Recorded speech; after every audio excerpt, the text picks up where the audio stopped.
ਵਾਹਿਗੁਰੂ ਜੀ ਕਾ ਖਾਲਸਾ, ਵਾਹਿਗੁਰੂ ਜੀ ਕੀ ਫਤਿਹ। ਜਿਹੜੀ ਵਿਚਾਰ ਅਸੀਂ ਗੁਰੂ ਸਾਹਿਬ ਦੀ ਬਖਸ਼ਿਸ਼ ਦੇ ਨਾਲ ਸ੍ਰੀ ਗੁਰੂ ਗ੍ਰੰਥ ਸਾਹਿਬ ਵਿੱਚ ਘਰ ਦੇ ਵਿਧਾਨ ਦੇ ਪ੍ਰਥਾਏ ਸਾਂਝ ਪਾ ਰਹੇ ਹਾਂ ਔਰ ਕਾਫੀ ਅਸੀਂ ਪੈਂਡਾ ਤੈਅ ਕੀਤਾ ਹੈ। ਇਹ ਹੌਲੀ ਹੌਲੀ ਇਸ ਤਰ੍ਹਾਂ ਦੀ ਵਿਧ ਬਣੀ ਕਿ ਇਹ ਜੋ ਫਾਈਨਲ ਕਿਤਾਬ ਅਸੀਂ ਇਹ ਸਾਰਿਆਂ ਦੇ ਵਿਚਾਰਾਂ ਦੇ ਨਾਲ, ਗਰੁੱਪਾਂ ਦੇ ਵਿਚਾਰਾਂ ਦੇ ਨਾਲ ਇਹ ਹੋਏਗੀ। ਉਸ ਕਿਤਾਬ ਦਾ ਟਾਈਟਲ ਬਣਦਾ ਘਰ ਆਧਾਰਿਤ ਗੁਰਬਾਣੀ ਸੰਥਿਆ ਇਹ ਟਾਈਟਲ ਹੁਣ ਬਣਿਆ। ਤੇ ਕਿਉਂਕਿ ਸੰਥਿਆ ਦੇ ਤੌਰ ਤੇ ਅਸੀਂ ਕਰਦੇ ਹਾਂ ਤਾਂ ਗੁਰਬਾਣੀ ਵਿਆਕਰਣ ਔਰ ਗੁਰਬਾਣੀ ਦਾ ਉਚਾਰਨ ਇਹ ਸੰਥਿਆ ਦਾ ਇੱਕ ਜ਼ਰੂਰੀ ਪੱਖ ਹੋਣ ਕਰਕੇ ਇਸ ਸੰਦਰਭ ਵਿੱਚ ਵੀ ਹਾਲੇ ਹੋਰ ਵਿਚਾਰਾਂ ਦੀ ਸੰਗਤੀ ਇਹਦੇ 'ਚ ਹਾਲੇ ਵੀ ਥਾਟ ਚਾਹੀਦੇ ਨੇ। ਤਾਂ ਇਸ ਨੂੰ ਵੀ ਥੋੜਾ ਜਿਹਾ ਇੱਕ ਚੈਪਟਰ ਤੋਂ ਇਸ ਦੀ ਵਿਚਾਰ ਅੱਜ ਅਸੀਂ ਤੋਰੀ ਹੈ। ਤੇ ਗੁਰਬਾਣੀ ਵਿਆਕਰਣ ਆਧਾਰਿਤ ਗੁਰਬਾਣੀ ਦਾ ਉਚਾਰਨ, ਤਾਂ ਇਹ ਇਸ ਚੈਪਟਰ ਦਾ ਟਾਈਟਲ ਹੈ। ਤੇ ਇਸ ਨੂੰ ਇਸੇ ਸੰਦਰਭ 'ਚ ਕਿ ਜੋ ਕੁਛ ਕਿਹਾ ਜਾ ਰਿਹਾ ਹੈ ਗੁਰਬਾਣੀ ਦੇ ਉਚਾਰਨ ਜਾਂ ਸ਼ੁੱਧ ਗੁਰਬਾਣੀ ਉਚਾਰਨ ਨੂੰ ਲੈ ਕੇ ਉਸ ਦਾ ਆਧਾਰ ਅਸੀਂ ਗੁਰਬਾਣੀ ਵਿਆਕਰਣ ਨੂੰ ਮੰਨ ਕੇ ਚੱਲਾਂਗੇ, ਕਿਉਂਕਿ ਗੁਰਬਾਣੀ ਵਿਆਕਰਣ ਸਾਡੀ ਸਾਰੀ ਗੁਰਮਤ ਦੀ ਗੁਰਬਾਣੀ ਦੀ ਸੋਝੀ ਦਾ ਔੜਕ ਸਾਰਾ ਆਧਾਰ ਹੈ। ਤੋ ਇਸ ਪਰ ਇੱਕ ਦੋ ਬੁਨਿਆਦੀ ਮਸਲੇ ਨੇ। ਇੱਕ ਵਿਸ਼ਾ ਆਇਡੈਂਟੀਫਾਈਡ ਇਹ ਹੈ ਕਿ ਕੌਮ ਨੇ ਵੱਖ-ਵੱਖ ਸਟੈਂਡ ਲਏ ਹੋਏ ਹੈ। ਸਟੈਂਡ ਜਿਹੜੇ ਨੇ ਉਹ ਜਥੇਬੰਦੀਆਂ ਦੇ ਨਾਲ ਹੋ ਖੜ ਗਏ ਨੇ ਤੇ ਉਹ ਸਟੈਂਡ ਦੇ ਕਰਕੇ ਕੀ ਹੋ ਰਿਹਾ ਹੈ ਕਿ ਲੌਜਿਕ ਨੂੰ ਸੁਣਨ ਦੀ ਬਜਾਏ ਜਥੇਬੰਦਕ ਸਟੈਂਡ ਜਾਂ ਆਪਣੇ ਗਰੁੱਪ ਦਾ ਸਟੈਂਡ ਜਾਂ ਕਿਸੇ ਸੰਸਥਾ ਜਾਂ ਕਿਸੇ ਪ੍ਰਚਾਰਕ ਦਾ ਇਸ ਤਰ੍ਹਾਂ ਦਾ ਕੋਈ ਜਿਹੜੇ ਉਹਦੇ ਅੱਗੋਂ ਫੋਲੋ ਕਰਦੇ ਨੇ ਉਸ ਤਰ੍ਹਾਂ ਦਾ ਇਹ ਥੋੜਾ ਜਿਹਾ ਸਟੈਂਡ ਹੈ। ਇਹ ਇੱਕ ਸਾਡੇ ਸਾਹਮਣੇ ਵਿਸ਼ਾ ਹੈ, ਇੱਕ ਸਾਡੇ ਸਾਹਮਣੇ ਇੱਕ ਦੁਬਿਧਾ ਹੈ ਜਿਹੜੀ ਕਿ ਸਾਡੀ ਆਇਡੈਂਟੀਫਾਈਡ ਹੈ। ਇੱਕ ਦੁਬਿਧਾ ਹੋਰ ਹੈ, ਉਹ ਦੁਬਿਧਾ ਇਹ ਹੈ ਕਿ ਗੁਰਬਾਣੀ ਦੀ ਭਾਸ਼ਾ ਜਿਸ ਵਿੱਚ ਕਈ ਭਾਸ਼ਾਵਾਂ ਦਾ ਸੁਮੇਲ ਹੈ, ਇਹ ਆਪਣੇ ਆਪ ਵਿੱਚ ਅਤੇ ਪੰਜਾਬੀ ਭਾਸ਼ਾ ਇਸ ਦਾ ਆਪਸ ਵਿੱਚ ਜਿਹੜਾ ਇੱਕ ਦੂਸਰੇ ਦੇ ਉੱਪਰ ਪ੍ਰਭਾਵ ਪੈ ਰਿਹਾ ਹੈ, ਇਹ ਇੱਕ ਹੋਰ ਸਾਹਿਤਕ ਤੌਰ ਤੇ ਇੱਕ ਵੱਖਰੀ ਦੁਬਿਧਾ ਹੈ। ਸੋ ਗੁਰਬਾਣੀ ਵਿਆਕਰਣ ਦੇ ਆਧਾਰ ਮੰਨ ਕੇ ਅਸੀਂ ਚੱਲੀਏ ਤਾਂ ਇੱਕ ਤਾਂ ਇਹ ਵਿਸ਼ਾ ਹੈ ਕਿ ਗੁਰਬਾਣੀ ਵਿਆਕਰਣ ਦੀ ਗੱਲ ਕਰਨ ਵਾਲੇ ਵੀ ਕਿਤੇ ਕਿਤੇ ਆਪਾਂ ਹੁਣ ਵਿਚਾਰ ਕਰ ਲਾਂਗੇ ਕਿ ਕਿਸ ਤਰ੍ਹਾਂ ਉਹ ਗੁਰਬਾਣੀ ਵਿਆਕਰਣ ਤੋਂ ਦੇ ਅਨੁਕੂਲ ਨਾ ਰਹਿ ਕੇ ਕੋਈ ਉਚਾਰਨ ਤੇ ਸਟੈਂਡ ਲੈ ਰਹੇ, ਜਿਹੜੇ ਗੁਰਬਾਣੀ ਵਿਆਕਰਣ ਨੂੰ ਦੀ ਪ੍ਰੋੜਤਾ ਕਰਦੇ। ਤੇ ਦੂਸਰੀ ਗੱਲ ਕਿ ਗੁਰਬਾਣੀ ਦੀ ਭਾਸ਼ਾ ਔਰ ਪੰਜਾਬੀ ਦੀ ਭਾਸ਼ਾ ਦੋਨੇ ਸੁਤੰਤਰ ਇਹਨਾਂ ਦਾ ਚੱਲਨ ਹੈ। ਤੋ ਤੀਸਰੀ ਗੱਲ ਸਾਡੇ ਪਾਸ ਇਹ ਹੈ ਕਿ ਇਹ ਦੋ ਭਾਸ਼ਾਵਾਂ ਦੀ ਲਿਪੀ ਇੱਕੋ ਹੈ। ਲਿਪੀ ਇੱਕੋ ਹੋਣ ਦਾ ਜਦੋਂ ਅਸੀਂ ਹਿੰਦੀ ਲਿਖਦੇ ਹਾਂ ਤੇ ਉਰਦੂ ਲਿਖਦੇ ਹਾਂ ਤੇ ਇਹਨਾਂ ਦੋਨਾਂ 'ਚ ਆਪਸ 'ਚ ਸਾਨੂੰ ਰਾਈਟਿੰਗ ਔਨ ਦਾ ਵਾਲ ਇਸ ਪ੍ਰਤੱਖ ਤੌਰ ਤੇ ਜ਼ਾਹਰ ਹੈ ਕਿ ਇਹ ਦੋ ਅੱਡ-ਅੱਡ ਜ਼ੁਬਾਨਾਂ ਨੇ, ਅੱਡ ਭਾਸ਼ਾਵਾਂ ਨੇ।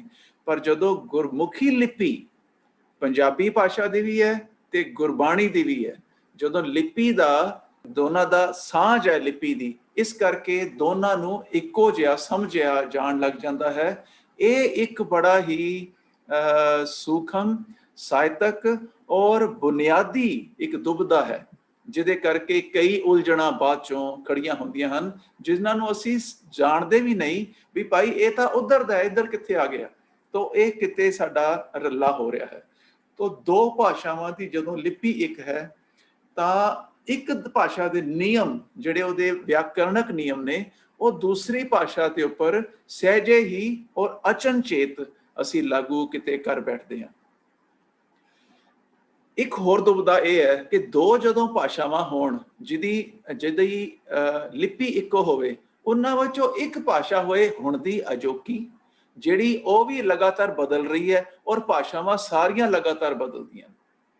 ਤੇ ਇੱਕ ਦੋਨਾਂ ਵਿੱਚੋਂ ਇੱਕ ਤਾਂ ਹੋਏ ਅਜੋਕੀ ਜਿਹੜੀ ਕਿ ਹੁਣ ਦੇ ਹਿਸਾਬ ਨਾਲ ਬਦਲ ਰਹੀ ਹੈ, ਇੱਕ ਹੈ ਪੁਰਾਤਨ ਹੋਣ ਕਰਕੇ ਅਜੋਕੀ ਭਾਸ਼ਾ ਤੋਂ ਇੰਨੀ ਦੂਰ ਹੋ ਜਾਂਦੀ ਹੈ ਕਿ ਜਦੋਂ ਆਮ ਲੋਕਾਈ ਜਿਹੜੀ ਹੈ ਉਹ ਆਮ ਲੋਕਾਈ ਦਾ ਸੰਦਰਭ ਅਜੋਕੀ ਭਾਸ਼ਾ ਨੂੰ ਪੜ੍ਹਨਾ, ਗੁੜਨਾ, ਲਿਖਣਾ, ਬੋਲਣਾ ਤੇ ਅਜੋਕੀ ਜਿਹੜੀ ਪੁਰਾਤਨ ਭਾਸ਼ਾ ਹੈ ਉਸ ਦੇ ਵਾਸਤੇ ਉਚੇਚ ਨਾਲ ਅਧਿਐਨ ਕਰਨਾ, ਉਹ ਉਚੇਚ ਵਾਲਾ ਅਧਿਐਨ ਨਾ ਹੋਣ ਕਰਕੇ, ਉਸ ਦੀ ਸਹੂਲਤਾਂ ਵੀ ਘੱਟ ਹੋਣ ਕਰਕੇ, ਉਸ ਦਾ ਕੋਈ ਅਰੇਂਜਮੈਂਟ, ਉਸ ਦਾ ਕੋਈ ਕੀਤਾ ਘੱਟ ਹੋਣ ਕਰਕੇ ਅਜੋਕੀ ਭਾਸ਼ਾ ਦਾ ਜੋ ਨਿਯਮ ਹੁੰਦੇ ਨੇ ਉਹੀ ਪੁਰਾਤਨ ਤੇ ਲਾਗੂ ਹੋਣ ਦਾ ਖਦਸ਼ਾ ਹਰ ਸਮੇਂ ਬਣਿਆ ਰਹਿੰਦਾ ਹੈ।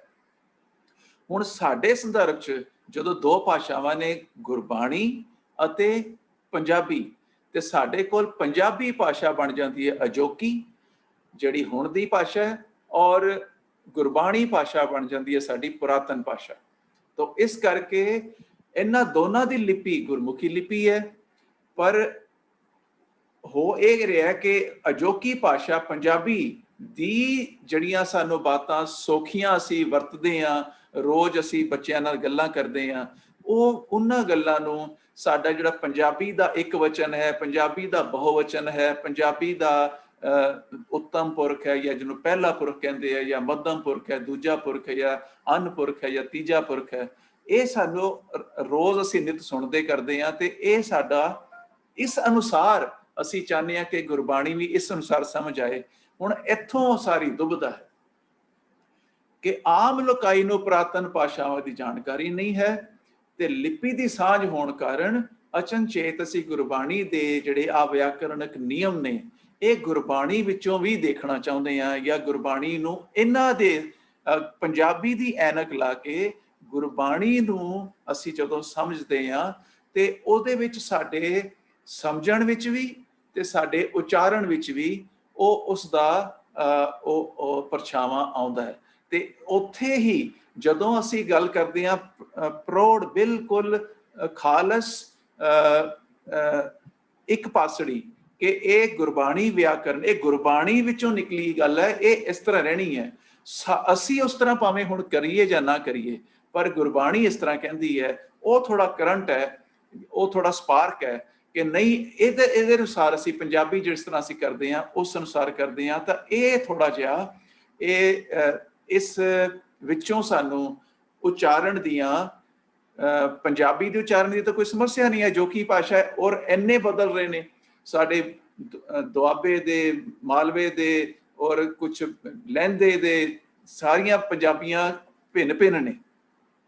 ਤੇ ਪਰ ਸਾਡੀ ਜਿਹੜੀ ਗੁਰਬਾਣੀ ਹੈ ਉਹ ਪਾਵਨ ਔਰ ਪਵਿੱਤਰ ਹੈ, ਔਰ ਸਾਡੀ ਬ੍ਰਹਮੰਡੀ ਹੈ, ਉਸ ਨੂੰ ਅਸੀਂ ਜਦੋਂ ਅਸੀਂ ਸੰਭਾਲਦੇ ਹਾਂ ਤੇ ਉਹਦੀ ਸਾਡਾ ਜਦੋਂ ਅਸੀਂ ਪੰਜਾਬੀ ਤੇ ਗੁਰਬਾਣੀ ਦਾ ਜਿਹੜਾ ਵਖਰੇਵਾਂ ਇਸ ਨੂੰ ਸਥਾਪਿਤ ਕਰਕੇ ਅੱਗੇ ਤੁਰਿਆ ਜਾਏ ਤਾਂ ਅਸੀਂ ਥੋੜਾ ਜਿਹਾ ਸਾਡਾ ਰਾਹ ਇੱਕੋ ਜਿਹਾ ਹੋ ਜਾਂਦਾ। ਤਾਂ ਅਸੀਂ ਇੱਕ ਪਹਿਲੀ ਸ੍ਰੀ ਗੁਰੂ ਗ੍ਰੰਥ ਸਾਹਿਬ ਦਾ ਅੰਗ ਪਹਿਲੀ ਤੁਕ ਸੋਚੈ ਸੋਚ ਨਾ ਹੋ ਬਈ, ਪਹਿਲੀ ਅੱਧੀ ਤੁਕੀ ਆਪਾਂ ਜੇ ਵਿਚਾਰੀਏ ਤਾਂ ਇੱਥੋਂ ਹੀ ਸਾਨੂੰ ਲੱਗਦਾ ਕਿ ਪੰਜਾਬੀ ਦੇ ਤਾਂ ਸਿਲੇਬਸ ਤੋਂ ਬਾਹਰ ਹੈ ਗੁਰਬਾਣੀ। ਤਾਂ ਸੋਚੈ ਪਹਿਲਾ ਸ਼ਬਦ ਸੋਚੇ ਦੇ ਚੱਚੇ ਨੂੰ ਜਿਹੜੀ ਦੁਲਾਮ ਹੈ, ਇਸ ਦਾ ਪੰਜਾਬੀ ਦੇ ਕਿਸੇ ਵੀ ਵਿਆਕਰਣਕ ਨਿਯਮ ਕੋਲ ਇਸ ਦਾ ਜਵਾਬ ਨਹੀਂ ਹੈ। ਸਿਰਫ ਵਿਆਕਰਣ ਕੋਲ ਹੀ ਨਹੀਂ, ਜੋ ਉਸ ਦਾ ਸ਼ਾਬਦਿਕ ਮਾਇਨਾ ਹੈ ਉਹ ਵੀ ਪੰਜਾਬੀ ਦਾ ਭਿੰਨ ਹੈ ਔਰ ਗੁਰਬਾਣੀ ਦਾ ਭਿੰਨ ਹੈ। ਸੋਚਣਾ ਜਿਹੜਾ ਹੈ ਉਹ ਪੰਜਾਬੀ ਦਾ ਸੋਚਣਾ ਹੋਰ ਹੈ, ਤੇ ਸੋਚ ਕਰਤ ਦਿਨਸ ਅਰ ਰਾਤ ਮਨ ਕੀ ਮੈਲ ਨਾ ਤਨ ਤੇ ਜਾਤ, ਉਹ ਸੋਚ ਕਰਨਾ ਗੁਰਬਾਣੀ ਦਾ ਬਿਲਕੁਲ ਹੋਰ ਹੈ। ਤੇ ਜਦੋਂ ਸੋਚ ਨੂੰ ਦੁਲਾਮ ਲੱਗਦੀ ਹੈ ਤੇ ਇਹ ਗੁਰਬਾਣੀ ਦੀ ਵਿਆਕਰਣ ਦਾ ਇੱਕ ਕਰਮਵਾਚ, ਇਹਦਾ ਪੈਸਿਵ ਵੌਇਸ ਬਣਿਆ, ਸੋਚ ਕਰਨ ਦੇ ਨਾਲ, ਸੋਚ ਕਰਨ ਦੇ ਕਾਰਨ। ਤੋ ਇਹ ਜੋ ਸੋਚੈ, ਇਹ ਜਿਹੜਾ ਵਿਧਾਨ ਹੈ ਇਹ ਪੰਜਾਬੀ ਤੋਂ ਬਿਲਕੁਲ ਭਿੰਨ ਹੈ। ਉਸ ਤੋਂ ਬਾਅਦ ਦੂਸਰਾ ਸ਼ਬਦ ਹੈ ਸੋਚ ਦੇ ਚੱਚੇ ਨੂੰ ਜਿਹੜੀ ਸਿਹਾਰੀ ਹੈ, ਇਹ ਵੀ ਪੰਜਾਬੀ ਤੋਂ ਬਿਲਕੁਲ ਭਿੰਨ ਹੈ। ਤੇ ਅਸੀਂ ਸਾਰੇ ਕਿਉਂਕਿ ਜਾਣਦੇ ਹਾਂ, ਇਸ ਕਰਕੇ ਇਸ ਗੱਲ ਇਸ ਥੋੜਾ ਸਮਾਂ ਘੱਟ ਆਉਂਦੇ ਹਾਂ।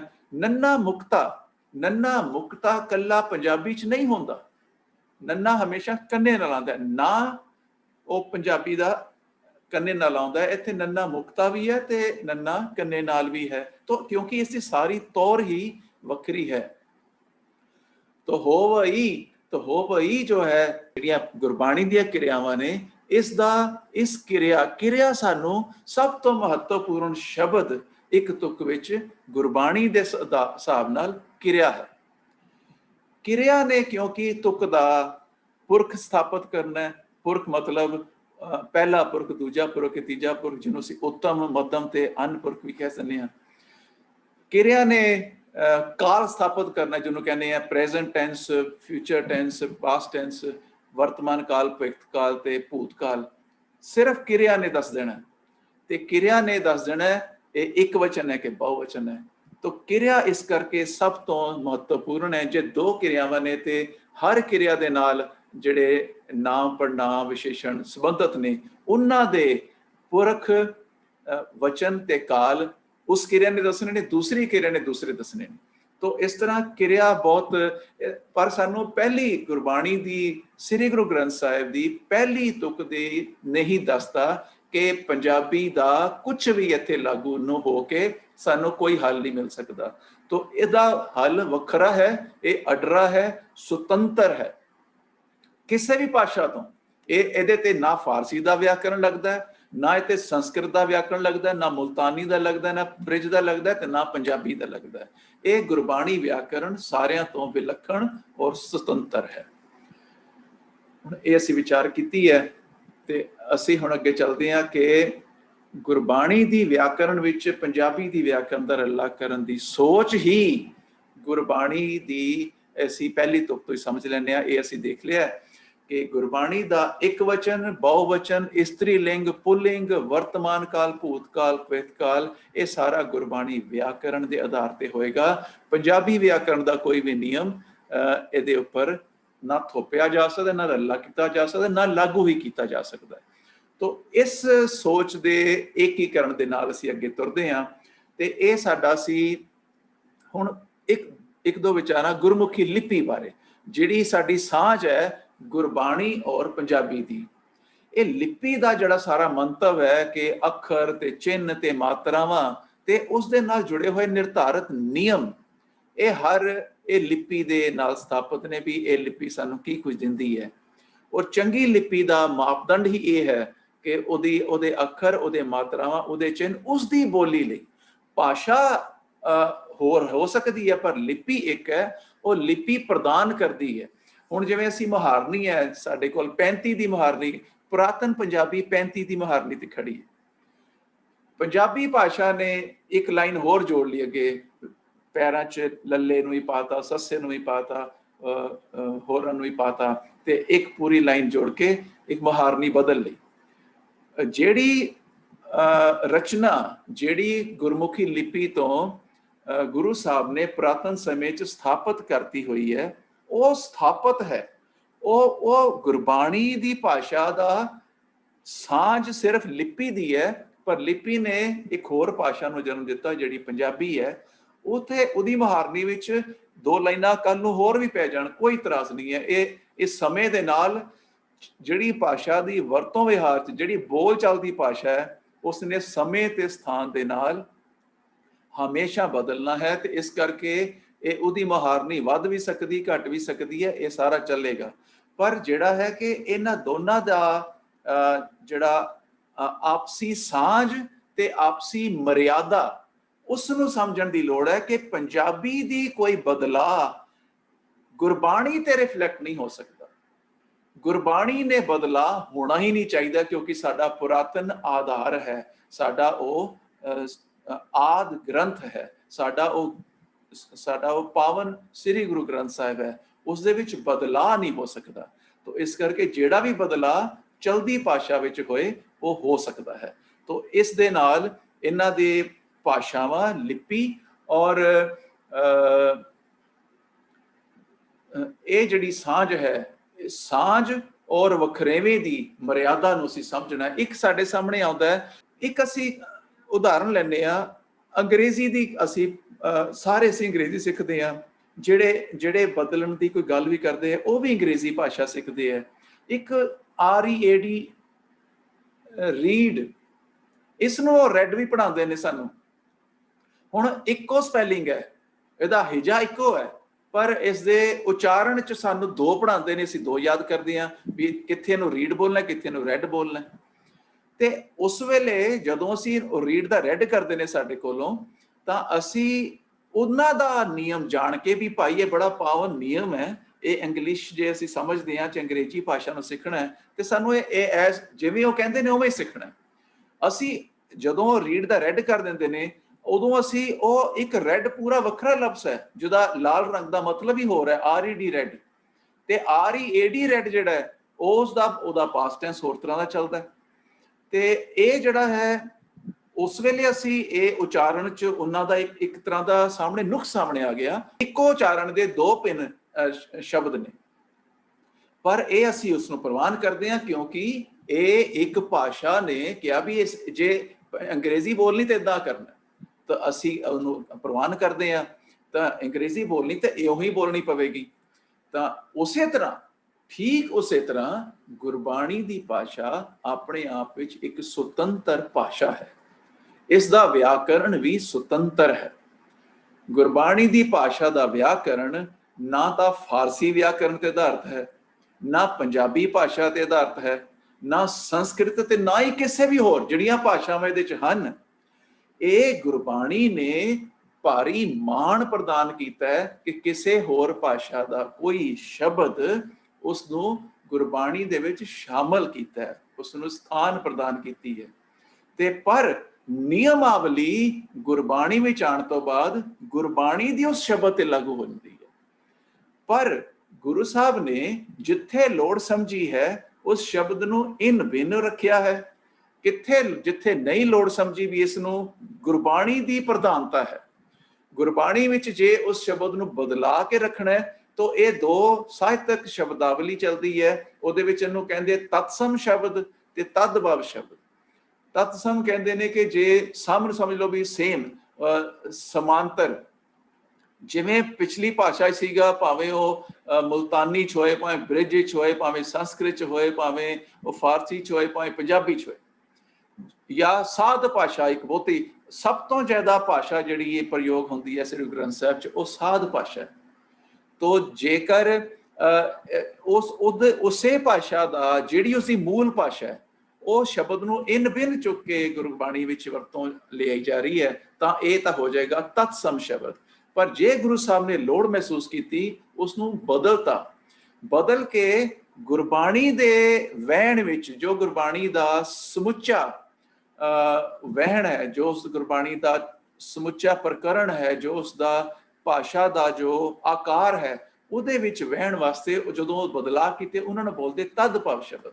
ਤੋ ਜਿਹਨੂੰ ਤਦਭਵ ਗੁਰੂ ਸਾਹਿਬ ਨੇ ਕੀਤਾ ਉਹ ਤਦਭਵ ਹੈ, ਜਿਹੜਾ ਤਤਸਮ ਗੁਰੂ ਸਾਹਿਬ ਨੇ ਰੱਖਿਆ ਹੈ ਉਹ ਸਾਡੇ ਵਾਸਤੇ ਤਤਸਮ ਹੈ। ਤੋ ਇਸ ਤਰ੍ਹਾਂ ਅਸੀਂ ਉਹ ਇਹੋ ਜਿਹੇ ਸ਼ਬਦ ਜਿਹੜੇ ਨੇ ਇਹ ਆਪਣੇ ਮੂਲ ਰੂਪ ਵਿੱਚ ਜਾਂ ਬਦਲਵੇਂ ਰੂਪ ਵਿੱਚ ਅਸੀਂ ਦੇਖਦੇ ਹਾਂ। ਪਰ ਕਿਹੜੀ ਭਾਸ਼ਾ ਦਾ ਕਿਹੜਾ ਸ਼ਬਦ ਗੁਰੂ ਸਾਹਿਬ ਨੇ ਕਿੱਥੇ ਤਤਸਮ ਰੱਖਣਾ ਹੈ ਤੇ ਕਿਹੜੀ ਭਾਸ਼ਾ ਦਾ ਕਿਹੜਾ ਸ਼ਬਦ ਗੁਰੂ ਸਾਹਿਬ ਨੇ ਤਦਭਵ ਕਰਨਾ ਹੈ, ਇਹ ਗੁਰੂ ਸਾਹਿਬ ਦੇ ਪੱਧਰ ਦੀ ਬਾਤ ਹੈ। ਤੇ ਸਾਡੇ ਵਾਸਤੇ ਅਸੀਂ ਕੀ ਕਰ ਸਕਦੇ ਹਾਂ, ਉਹਨਾਂ ਸ਼ਬਦਾਂ ਦੀ ਕੋਸ਼ਿਸ਼ ਕਰ ਸਕਦੇ ਹਾਂ ਵੀ ਅਧਿਆਤਮਕ ਰਮਜ਼ ਨੂੰ ਪਛਾਣਨ ਦੀ, ਵੀ ਗੁਰੂ ਸਾਹਿਬ ਨੇ ਇੱਥੇ ਇਸ ਤਰ੍ਹਾਂ ਰੱਖਿਆ, ਇਹ ਕਿਉਂ ਕਰਕੇ ਰੱਖਿਆ ਹੋਏਗਾ, ਇੱਥੇ ਗੁਰੂ ਸਾਹਿਬ ਨੇ ਇਸ ਤਰ੍ਹਾਂ ਰੱਖਿਆ, ਇਹ ਕਿਉਂ ਕਰਕੇ ਰੱਖਿਆ ਹੋਏਗਾ। ਇਹ ਸਾਨੂੰ ਥੋੜਾ ਅੰਤਰੀਵ ਚ ਜਾ ਕੇ ਇਹ ਜੋ ਅਧਿਆਤਮਕ ਉਸ ਦਾ ਕਪਾਟ ਖੁੱਲ ਸਕਦੇ ਆ, ਸੋਝੀ ਹੋ ਸਕਦੀ ਹੈ। ਪਰ ਗੁਰੂ ਸਾਹਿਬ ਦੀ ਬਾਤ ਜੋ ਹੈ ਉਹ ਗੁਰੂ ਸਾਹਿਬ ਜਾਣਦੇ ਨੇ।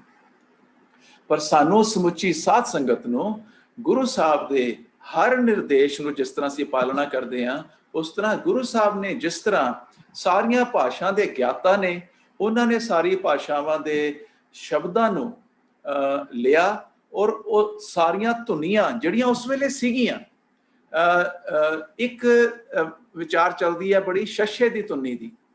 ਸ਼ਸ਼ਾ ਦੀ ਜਿਹੜੀ ਧੁਨੀ ਹੈ, ਸੱਸੇ ਦੇ ਪੈਰ 'ਚ ਬਿੰਦੀ ਸ਼ਸ਼ਾ, ਸ਼ਸ਼ੇ ਨੂੰ ਦੋ ਵਾਰੀ ਆਪ ਪ੍ਰਵਾਨ ਕੀਤਾ ਗਿਆ ਹੈ ਗੁਰੂ ਸਾਹਿਬ ਵੱਲੋਂ। ਪਹਿਲੀ ਵਾਰੀ ਸ਼ਸ਼ੇ ਨੂੰ ਆ ਪ੍ਰਵਾਨ ਉਦੋਂ ਕੀਤਾ ਗਿਆ ਜਦੋਂ ਲਿਪੀ ਗੁਰੂ ਸਾਹਿਬ ਨੇ ਨਿਰਧਾਰਿਤ ਕੀਤੀ ਹੈ, ਉਦੋਂ ਇਹ ਅੱਖਰ ਸੀਗੇ। ਇਹ ਇਸ ਦੀ ਬੜੀ ਵਿਚਾਰ ਸਾਹਿਤਕ ਪੱਧਰ ਤੇ ਚੱਲਦੀ ਹੈ ਕਿ ਗੁਰੂ ਸਾਹਿਬ ਨੇ ਬਣਾਈ ਹੈ ਕਿ ਉਸ ਤੋਂ ਪਹਿਲਾਂ ਸੀ।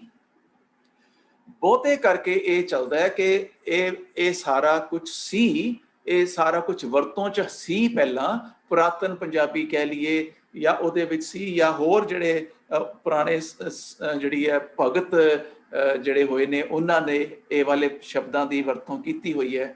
ਤਾਂ ਇਹ ਸੀ, ਪਰ ਆਪਣੀ ਲਿਪੀ ਦੇ ਵਿੱਚ ਚੋਣ ਕਰਨੀ ਸੀ, ਮੌਜੂਦਾ ਅੱਖਰਾਂ ਦੀ ਚੋਣ, ਮੌਜੂਦਾ ਚਿੰਨ੍ਹਾਂ ਦੀ ਚੋਣ। ਉਹ ਜਦੋਂ ਚੋਣ ਕੀਤੀ ਉਸ ਵੇਲੇ ਸੰਸਕ੍ਰਿਤ ਦਾ ਅਪਭ੍ਰੰਸ਼ਤਾ, ਉਹਦਾ ਨਾਮ ਹੀ ਬੋਲੀ ਦਾ ਸ਼ਸ਼ੇ ਦੇ ਨਾਲ ਹੈ। ਸੰਸਕ੍ਰਿਤ ਵਿੱਚ ਸ਼ਸ਼ਾ ਜਿਹੜਾ ਜਿਵੇਂ ਰਾ ਦਾ ਮੂੰਹ ਤੋਂ ਮੋੜਿਆ ਹੁੰਦਾ ਉਹ ਸ਼ਸ਼ਾ ਵੀ ਹੈ, ਤੇ ਹਿੰਦੀ ਦਾ ਪੱਪਾ ਦੇ ਪੇਟ 'ਚ ਲਾਈਨ ਮਾਰੀ ਹੋਏ ਤੇ ਉਹ ਵੀ ਸ਼ਸ਼ਾ। ਦੋ ਤਰ੍ਹਾਂ ਦੇ ਸ਼ਸ਼ੇ ਸੀਗੇ। ਸੰਸਕ੍ਰਿਤ ਸ਼ਸ਼ੇ ਸੀਗੇ, ਸੰਸਕ੍ਰਿਤ ਉਸ ਤੋਂ ਪਹਿਲਾਂ ਜ਼ੁਬਾਨ ਸੀ, ਅੱਖਰ ਸੀਗੇ ਮੌਜੂਦ। ਇਹ ਲਿਪੀ ਵੇਲੇ ਇਸ ਨੂੰ ਸ਼ਸ਼ੇ ਨੂੰ ਨਹੀਂ ਰੱਖਿਆ ਗਿਆ। ਉਸ ਤੋਂ ਬਾਅਦ ਜਦੋਂ ਇਹ ਗੁਰਬਾਣੀ ਦੀ ਆਪਣੀ ਭਾਸ਼ਾ ਹੋਈ ਤੇ ਜਦੋਂ ਦੂਸਰੀਆਂ ਭਾਸ਼ਾਵਾਂ ਦੇ ਸ਼ਬਦ ਉਹਦੇ 'ਚ ਆਏ ਤਾਂ ਸ਼ਸ਼ੇ ਨੂੰ ਵਿਸ਼ੇਸ਼ ਤੌਰ ਤੇ ਨਹੀਂ ਰੱਖਿਆ ਗਿਆ ਤੇ ਸੱਸੇ ਦਾ ਇਸਤੇਮਾਲ ਕੀਤਾ ਗਿਆ।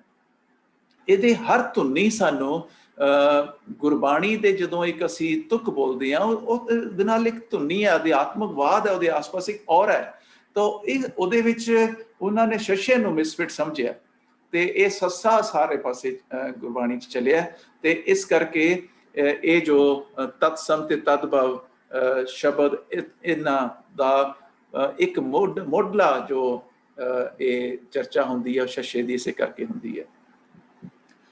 ਤੋ ਇਹ ਸਾਡਾ ਇਸ ਗੁਰਬਾਣੀ ਦੇ ਨਿਵੇਕਲੇਪਣ ਨੂੰ ਬਣਾ ਕੇ ਤੇ ਬਚਾ ਕੇ ਰੱਖਣਾ ਸਾਡਾ ਇਹ ਸੰਗਤੀ ਕਰਤੱਵ ਹੈ।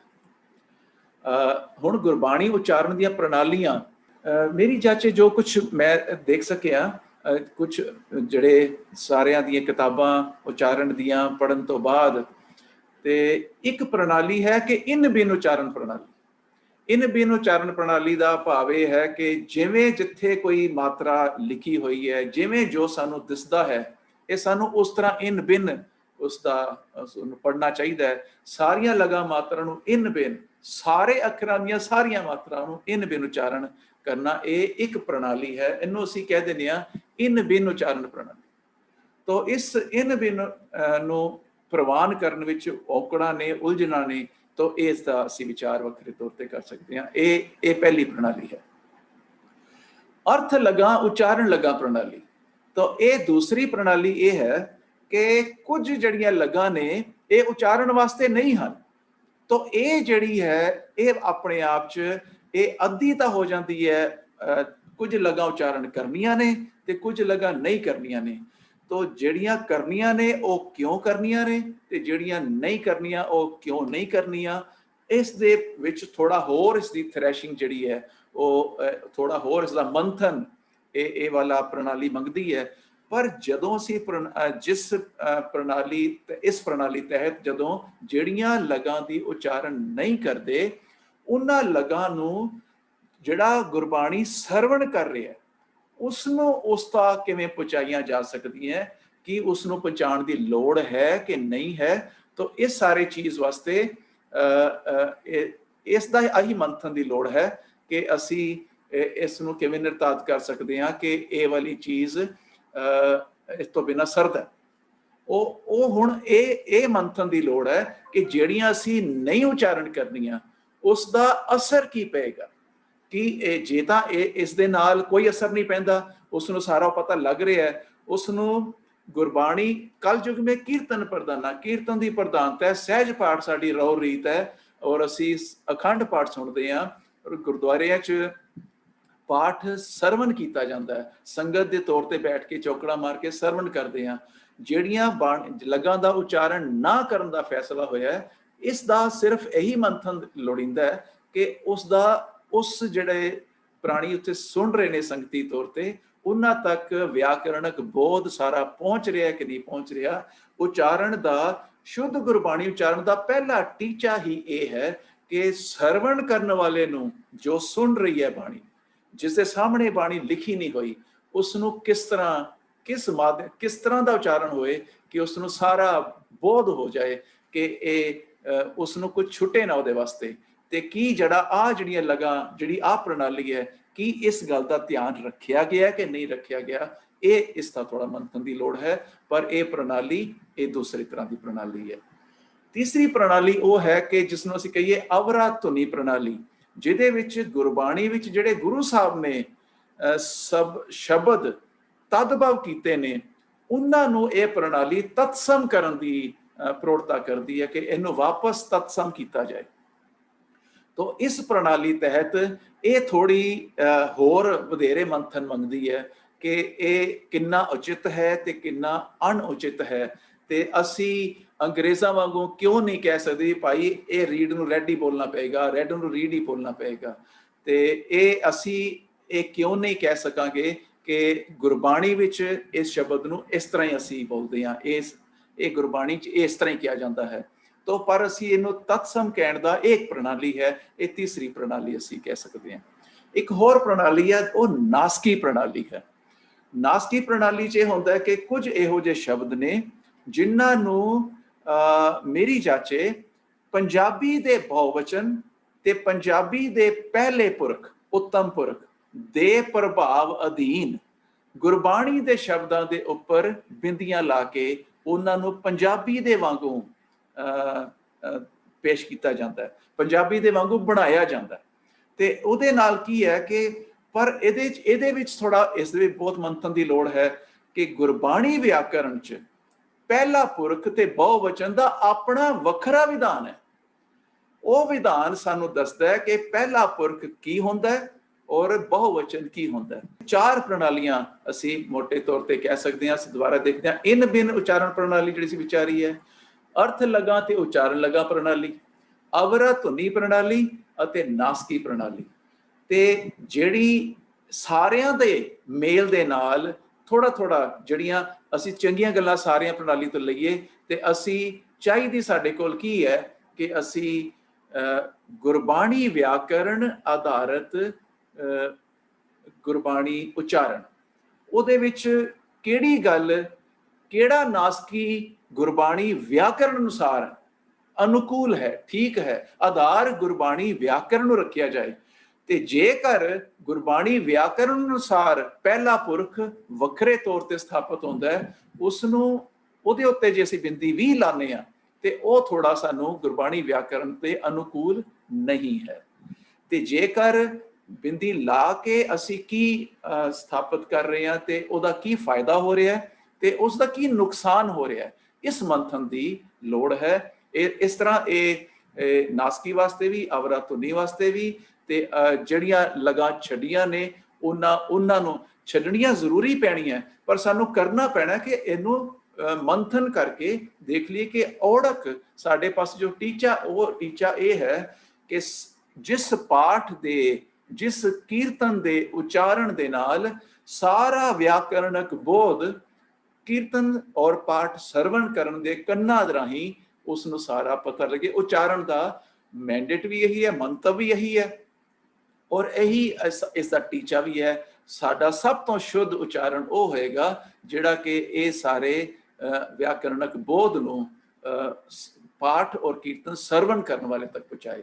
तो जिहड़ियां वख-वख जथेबंदियां संस्थावां अते भाषाई माहरां वल्लों ਇਹ ਉਪਰੋਕਤ ਪ੍ਰਣਾਲੀਆਂ ਇੱਕ ਜਾਂ ਇੱਕ ਤੋਂ ਵੱਧ ਪ੍ਰਣਾਲੀਆਂ ਦੇ ਮੇਲ ਦੀ ਇੱਕ ਪ੍ਰੋੜਤਾ ਜਾਂ ਵਿਰੋਧਤਾ ਕੀਤੀ ਜਾ ਰਹੀ ਹੈ।